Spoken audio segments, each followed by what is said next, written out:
இலங்கை கடற்படையால் கைது செய்யப்பட்ட 97 மீனவர்களை மீட்க நடவடிக்கை எடுக்க வேண்டும்.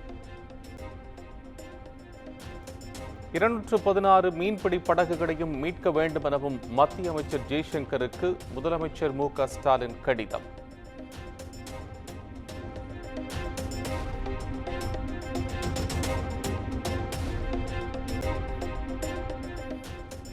ஆதி திராவிடர் பழங்குடியினர் மற்றும் கிறிஸ்தவ ஆதி திராவிடர் மாணாக்கர்களுக்கு வழங்கப்பட்ட கல்விக் கடன் தள்ளுபடி.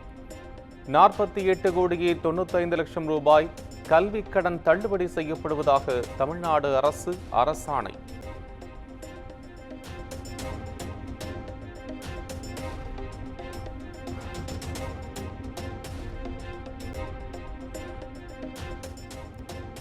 பல்கலைக்கழக துணைவேந்தர் விவகாரம் உள்ளிட்ட தமிழக ஆளுநர் ஆர்.என். ரவிக்கு எதிரான வழக்கு உச்சநீதிமன்றத்தில் இன்று இறுதி விசாரணை.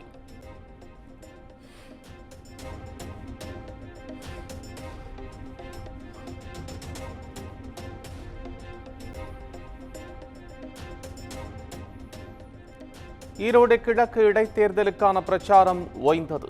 நாளை வாக்குப்பதிவுக்கான அனைத்து ஏற்பாடுகளும் தயார் நிலை.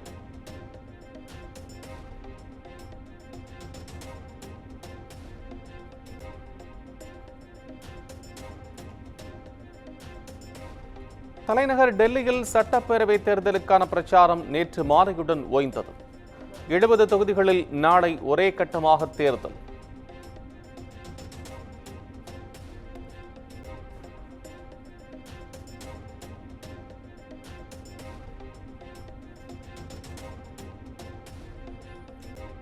டெல்லி ஹவுஸ் ராணி பகுதியில் போலீசார் மற்றும் பாதுகாப்பு படையினர் கொடி அணிவகுப்பு.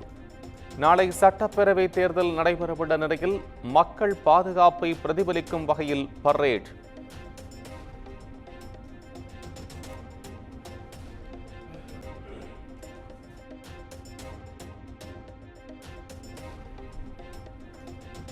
மதுரை திருப்பரங்குன்றம் மலை மீதுள்ள தர்காவில் ஆடு கோழி வெட்டுவது தொடர்பான விவகாரம். மதுரையில் 144 தடை உத்தரவு அமல்.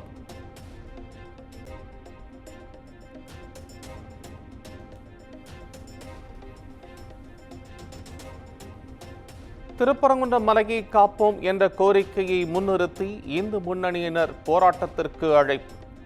திருப்பரங்குன்றம் மலையடிவாரம் உள்ளிட்ட பகுதிகளில் போலீசார் குவிப்பு.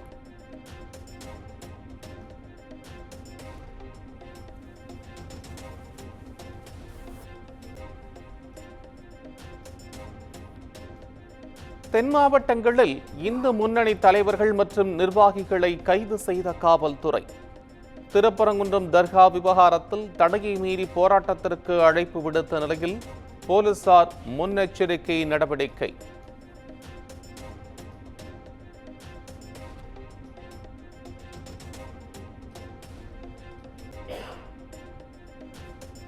மதுரையில் 144 தடை உத்தரவு பிறப்பித்த திமுக அரசு அமைச்சர் மூர்த்தி ஊர்வலத்திற்கு மட்டும் எப்படி அனுமதி வழங்கியதென பாஜக தலைவர் அண்ணாமலை கேள்வி. முருகன் கோயில் புனிதத்தை காப்பதற்கான போராட்டத்தை தடுக்கும் திமுக அரசு இதற்கான விலையை நிச்சயம் கொடுக்க வேண்டியிருக்கும் என எச்சரிக்கை.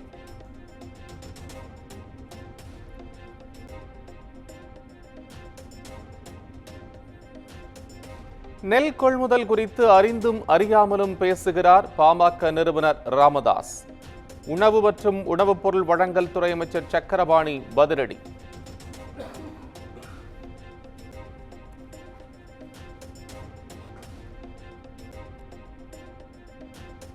வேங்கை வயல் விவகாரம் வன்கொடுமை வழக்கு இல்லை, புதுக்கோட்டை வன்கொடுமை தடுப்பு நீதிமன்றம் அதிரடி தீர்ப்பு. குடிநீர் தொட்டியில் கழிவு கலக்கப்பட்ட வழக்கு நீதித்துறை நடுவர் நீதிமன்றத்திற்கு மாற்றம்.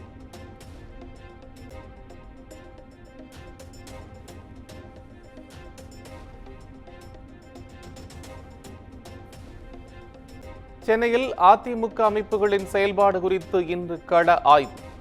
முன்னாள் அமைச்சர்கள் எஸ்.பி. வேலுமணி, சி. விஜயபாஸ்கர் உள்ளிட்டோர் ஆய்வு செய்து கட்சி தலைமைக்கு அறிக்கை அளிக்க உள்ளனர்.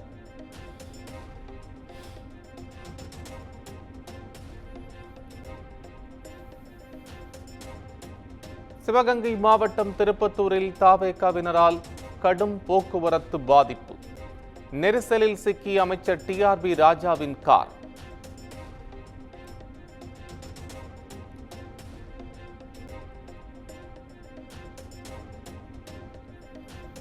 விருதாச்சலத்தில் விடுதலை சிறுத்தைகள் கட்சியினர் போலீசாருக்கு இடையே தள்ளுமுள்ளு.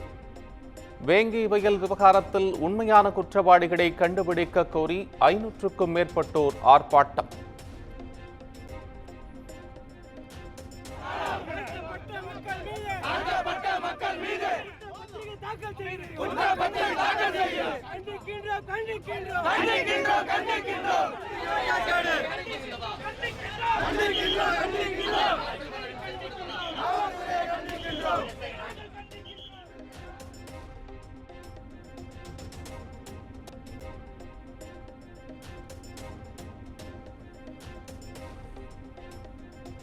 சென்னை போரூர் மேம்பாலம் அருகே உள்ள பல்பொருள் அங்காடியில் பயங்கர தீ விபத்து.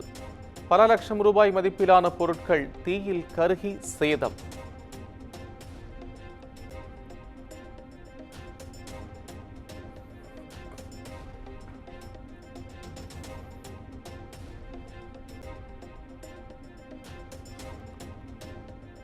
செங்கல்பட்டு மாவட்டம் கூடுவாஞ்சேரி அருகே சிக்னலில் நின்று கொண்டிருந்த வாகனங்கள் மீது மோதிய கனரக லாரி. விபத்தில் பெண் ஒருவர் உயிரிழந்த நிலையில் நெஞ்சை பதற வைக்கும் சிசிடிவி காட்சி வெளியானது.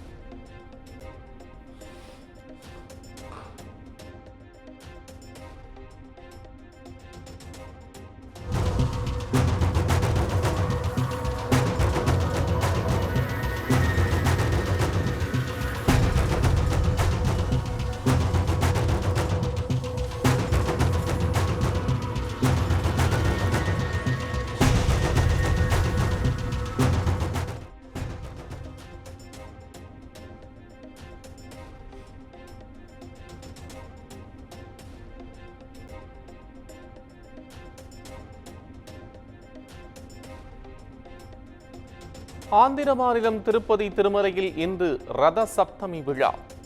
மலையப்ப சுவாமி 7 வாகனங்களில் மாட வீதிகளில் பவனி சென்று பக்தர்களுக்கு அருள்பாலிக்கிறார்.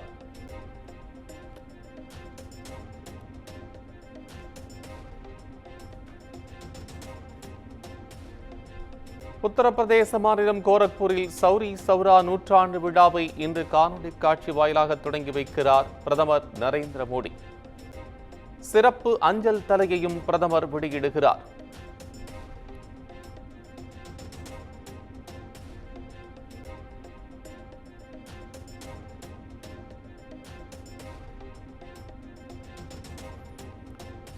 மூன்று நாள் பயணமாக இந்தியா வந்துள்ள எடின்பர்க் டியூக் இளவரசர் எட்வர்ட் குடியரசு துணைத் தலைவர் ஜெகதீப் தன்கரை சந்தித்து கலந்துரையாடல்.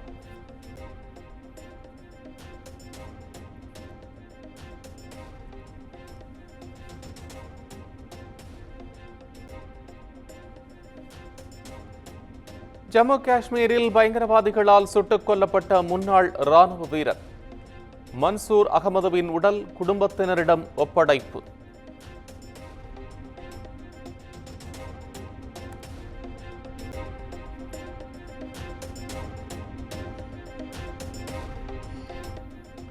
அமெரிக்காவின் ஹூஸ்டனிலிருந்து நியூயார்க்கு புறப்பட்ட விமானத்தின் இறக்கையில் தீப்பிடித்ததால் பயணிகள் பீதி.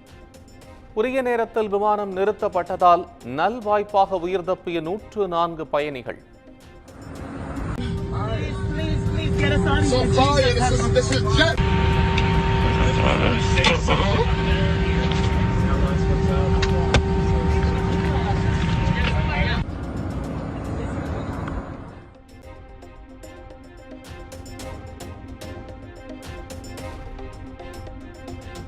வடக்கு சிரியாவில் கார் குண்டுவெடிப்பில் உயிரிழந்தோரின் எண்ணிக்கை 20ஆக அதிகரிப்பு.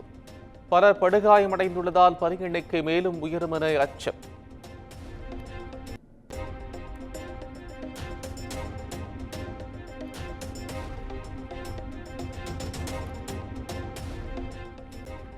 இந்தியா இங்கிலாந்து அணிகளுக்கு இடையேயான 3 போட்டிகள் கொண்ட ஒருநாள் தொடர் நாளை மறுநாள் தொடங்குகிறது. போட்டிக்காக இரு அணிகளும் நாக்பூருக்கு வருகை.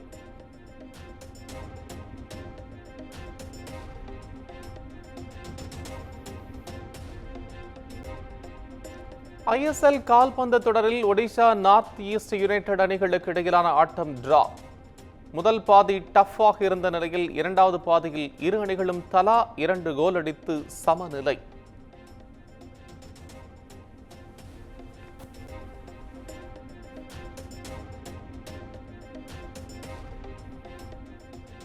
அஸ்வத் மாரிமுத்து இயக்கத்தில் சிம்பு நடிக்கும் புதிய திரைப்படம். படத்திற்கு காட் ஆஃப் லவ் என பெயர் சூட்டிய படக்குழு